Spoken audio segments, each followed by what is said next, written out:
I don't know if you could see that, but it finally came. Can you see? Let's see if you can see this one. So there you go. Boom.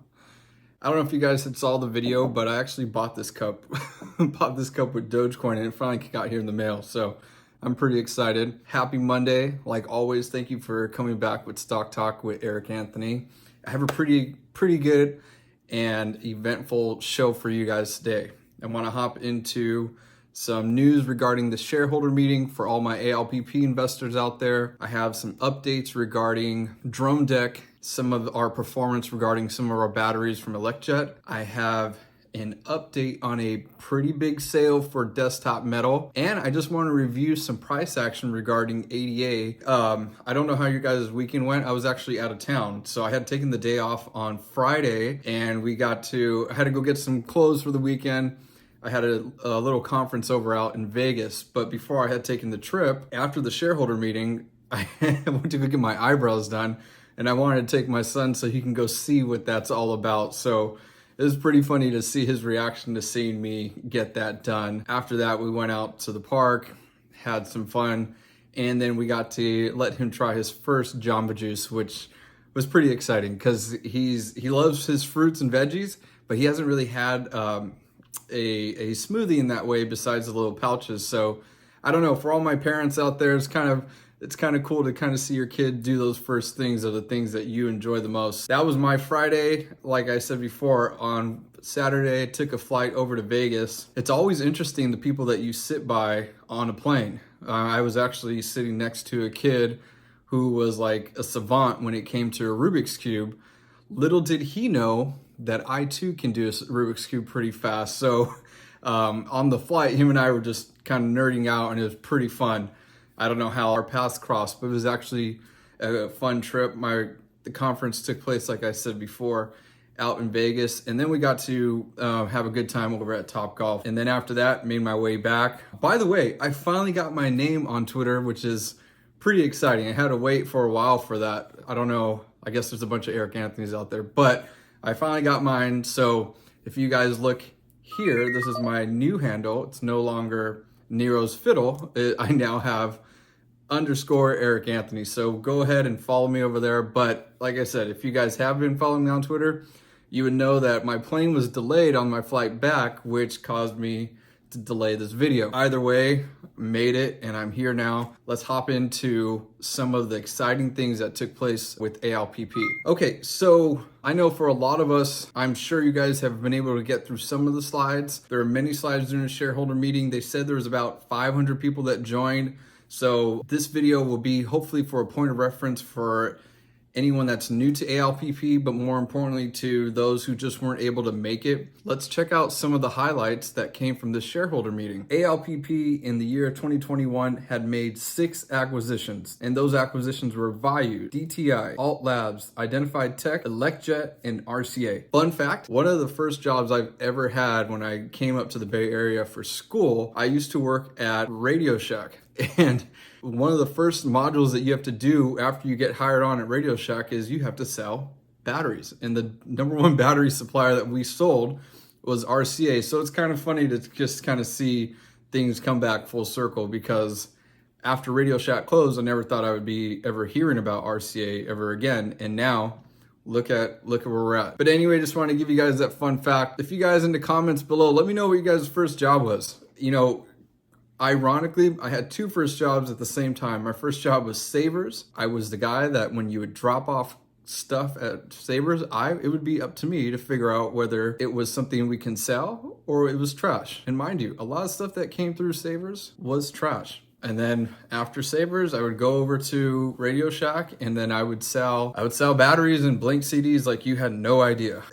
Let's get back to what's going on with ALPP. Another highlight for 2021 is that they raised $77 million. They uplisted organically to the NASDAQ. Their current assets, including cash, AR, and inventory, grew from 10.6 million to 44.4 million. They paid down 20.3 million in funded liabilities, and they built up an inventory of 6.2 $6.8 million. Assets grew from $41 million to $138 million. Shareholder equity went from negative $8.8 million to $72.1 million. They secured 5 patents. Cash invested into these acquisitions was $37.3 million. Cash invested into new equipment was $3.6 million. 519 employees, and they were able to retain a 95% of the workforce, which is now helping them during the labor shortage, which a lot of people are experiencing still today. Moving on, their organic annualized revenue guidance of $122 million for 2022 will exclude the new acquisitions. They have 2 acquisitions planned. They said they're going to keep one tight-lipped, so looking forward to that. Overseas battery production will begin in Q2, and they will be capable of producing 100,000 units of the AX class solid-state batteries. Let's stop right there because I have a quick update on the AX class batteries. Alpine 4 Holdings subsidiary ElecJet releases the results from the Battery Innovation Center, also known as BIC, on its AX class solid-state batteries. Earlier this month, ElecJet had engaged with the Battery Innovation Center in Newberry, Indiana to have a third-party verification of the specifications of its AX class of solid-state batteries that ElecJet has already confirmed in its laboratory. ElecJet has engaged the BIC to verify the results of the G-AX class as well later in 2022. ElecJet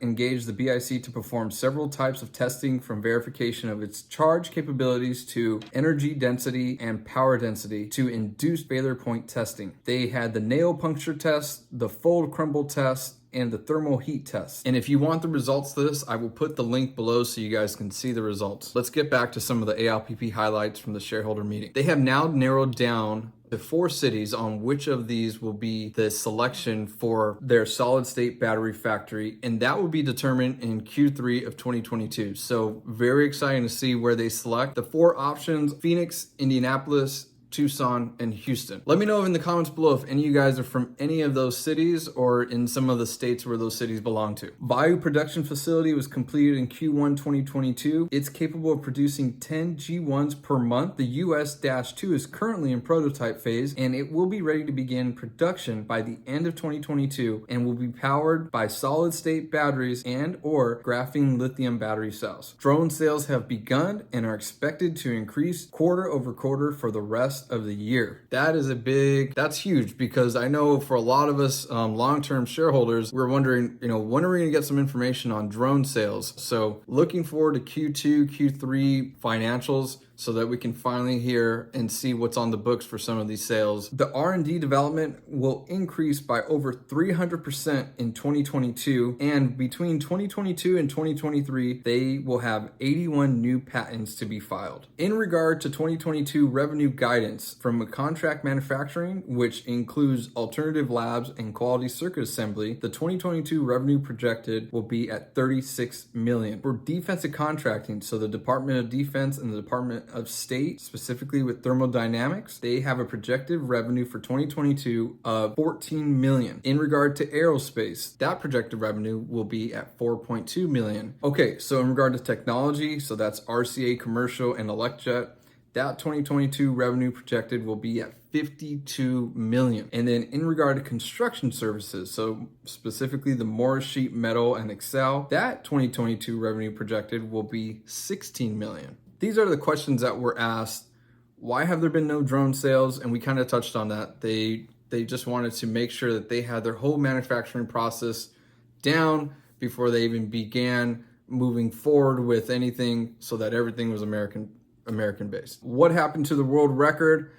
Any guidance on Q4 2021 earnings? Unfortunately, he did touch on this, and he was honest. He said, due to the supply chain issues, what we need to kind of be prepared for is that the Q4 2021 earnings not be too great. I'm wondering if this has already been priced into the shareholder price, because as you can tell, if you guys are monitoring, I'll put the price of the share right here, but it really hasn't moved that much. Let me know in the comments below if you guys think that ALPP's Q4 financials have already been priced in. Personally, I'm hoping that it's been priced in so that we can kind of start moving forward from regarding all the uncertainties regarding where they're at with their financials. At least he clarified it and finally was just letting you know They're not going to be that great, but they do expect us to be rebounding even better for 2022 and even more so going into 2023. Another question, is there going to be another offering? He said he doesn't really anticipate one just yet, but that thing is not off the table. What does an ATM mean? What is Alpine 4 doing to mitigate the losses from the construction service companies? Where is the battery factory going to be? How are the supply chain issues affecting the subsidiaries? We will really find out how it's affected when we get those financials. So I don't really think there's going to be too much of a wait there. By the way, we will get financials sometime this week, so look out for that. And can you share more with us about the Global Autonomous Corporation, GAC? All right, so for this question specifically, I think it's best for Kent to take it away. So I'll let him answer exactly what he envisions with Global Autonomous Corporation. Global Autonomous Corporation really was the brainchild of a select few executives and employees at Alpine 4, and it stemmed from really the acquisition of Bayou and Impossible. And what we realized, and I talked a little bit about this at the Context Summit with Guy Adami from CNBC, but what we accomplished over the last year is really some of our R&D has gone into development of scheduling software and some other route scheduling software and with avionics autopilot software. But the goal of Global Autonomous is to solve the problem that many companies and large companies such as Walmart, potentially and Amazon, and they failed at it because the technology wasn't there. So Global Autonomous is an amalgamation of our solid state batteries going into our I would say patent protected drones. And it allows for some very key components that other companies can't or haven't been able to use.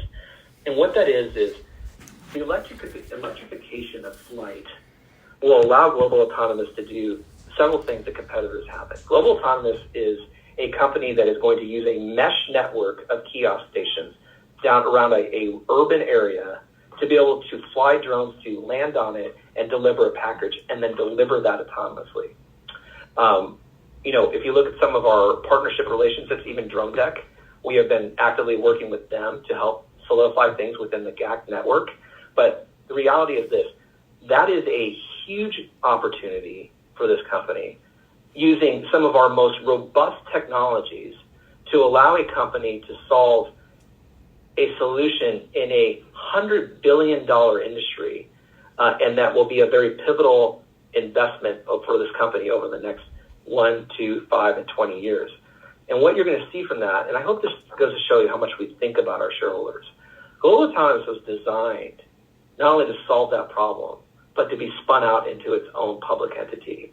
And shareholders at some point, and we don't know the ratio, will receive a dividend in the form of a share in that company. I think this just speaks volumes in regard to how ALPP views its shareholders, and it's just another reason why I'm super excited to be invested in this company for as long as I have, and I continue to invest and increase my position. If you guys want a little bit more of a deeper dive regarding some of the specifics that I didn't touch on today from the shareholder meeting, I want you guys to check out this dude's Twitter right name. His name is ShareSlinger.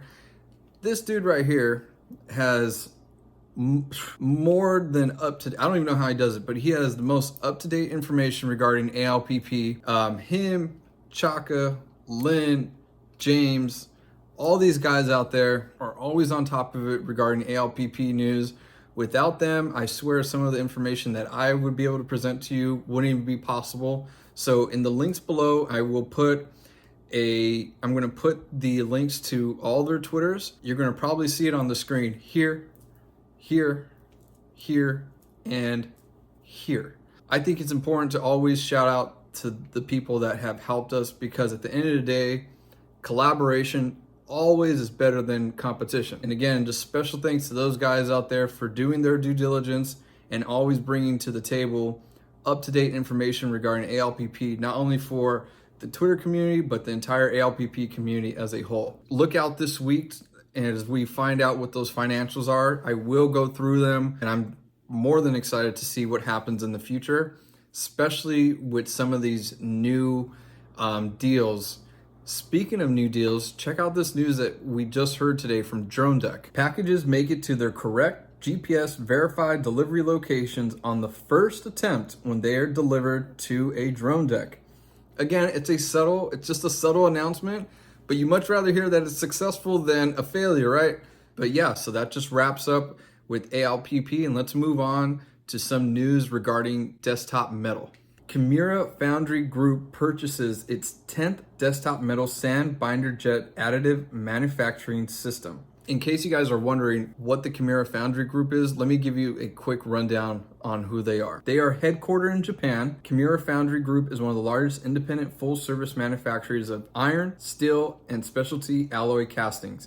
They were founded in 1927. The company has been owned and operated by 4 successive generations of the Kimura family. Today, Kimura employs more than 900 people at 10 facilities in Japan and the United States and serves the automotive, construction machinery, pump, and industrial equipment industries with high precision castings. The Kimura Foundry Group fully embraces additive manufacturing as the cornerstone of the next industrial revolution. In the first 5 years after investing in its first X1 sand binder jetting machines back in 2013, Kimura's revenue increased more than 500% as a result of the speed and design freedom the new system provided to the end customers. To deliver rapid casting solutions for R&D prototypes and aftermarket parts, Kimura successfully launched its direct molding process with 6 X1 binder jetting systems across several facilities in Japan. The company expanded globally, establishing Kimura Foundry America in 2018 and building a new foundry in Shelbyville, Indiana,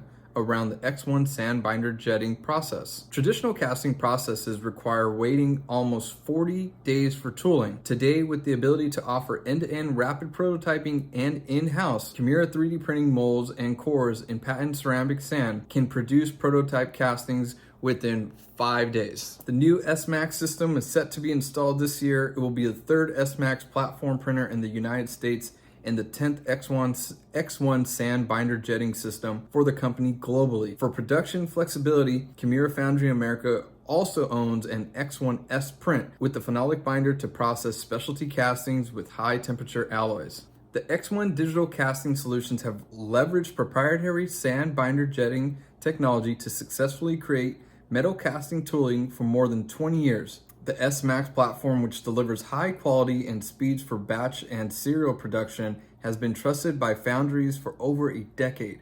3D printing sand models, sand molds, and cores straight from CAD files enables foundries like Kimura to eliminate months-long lead times and high costs of traditional sand casting tooling. The design freedom of additive manufacturing also enables the production of innovative parts with complex consolidated geometries for lightweighting and optimized part performance not possible with traditional processes.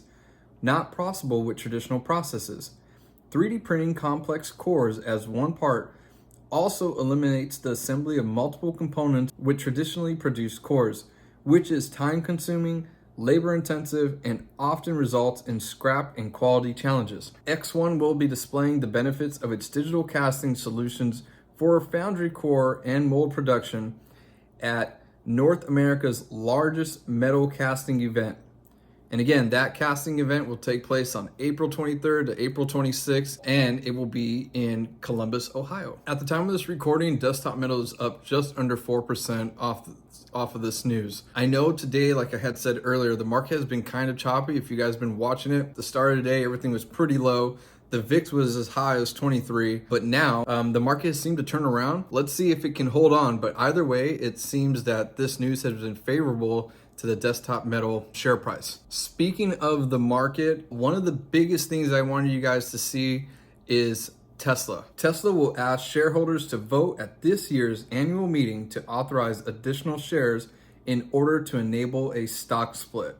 Again, now this is just another one of the companies in the MTFAANG sector that we follow. And again, if you guys don't know, remember what MTFAANG is, because I say it almost every video. MTFAANG is just a little acronym that I've used to put together for Microsoft, Tesla, Facebook, Apple, Netflix, and Google. So anyway, for all my Tesla shareholders out there, If you guys have been paying attention to today, at the time of this recording, it was up almost about 7-8%. Piggybacking off of some of the sectors that we like to follow here on this channel, let's hop into the crypto space. Check this out. So as you can see on the little image here, Cardano's up just under 8%. Bitcoin and Ethereum are up around 5%, and Polygon is up around 3%. But what I wanted to bring to you guys' attention is Cardano. Cardano is actually gone up from, remember that time? I don't know if you guys saw the video regarding grayscale, and I know that with everything going on overseas, we've kind of seen a little bit more faith with regard to crypto in general. But ever since we have heard about that news, we have seen quite the increase in share price for Cardano specifically. They were around 80% or around 80 cents, almost 79 cents, and now they're $1.20. Thank you so much for checking in with Stock Talk with Eric Anthony. And like always, I'll see you mañana.